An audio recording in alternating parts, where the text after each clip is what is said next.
We are always overcomplicating a lot of what we do. I want to show you guys very, very simple techniques that you can use on a buy and hold. This is an imaginary deal. Let's pretend we have a fourplex, $500 per unit. Our gross income is $2,000, right?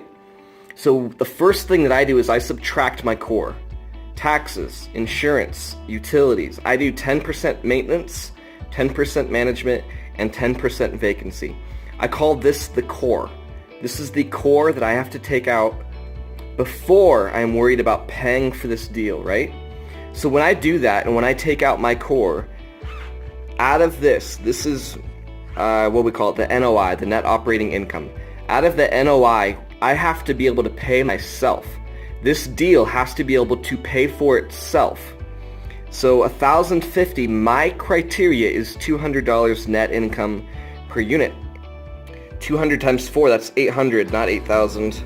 I got crazy with the zeros here.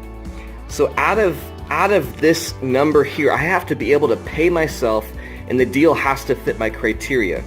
Well, that's $800, so I'm only left with $250 to play.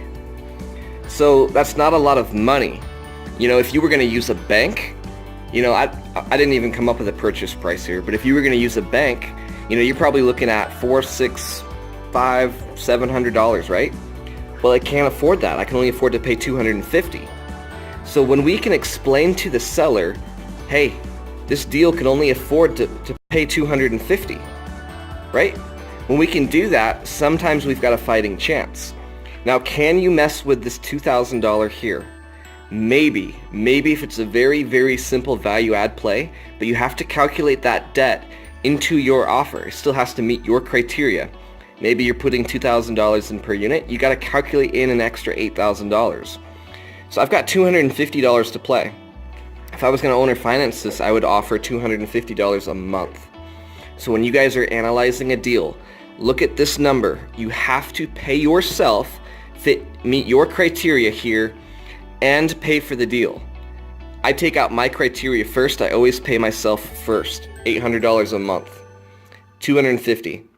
On a bank, probably not going to happen. Private money, maybe, depending on the purchase price. The only thing that we can change, guys, is price or term.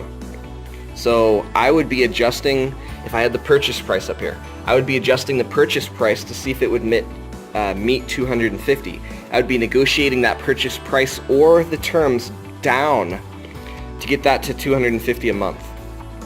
So I want to encourage you, if you guys are running your numbers, look at this number. This is the most important number that you can ever look at. Pay yourself. Take out your profit per unit minus 200. Take that out and then see what the deal can afford to pay. $250. Hopefully that helps, guys. Keep it really, really simple.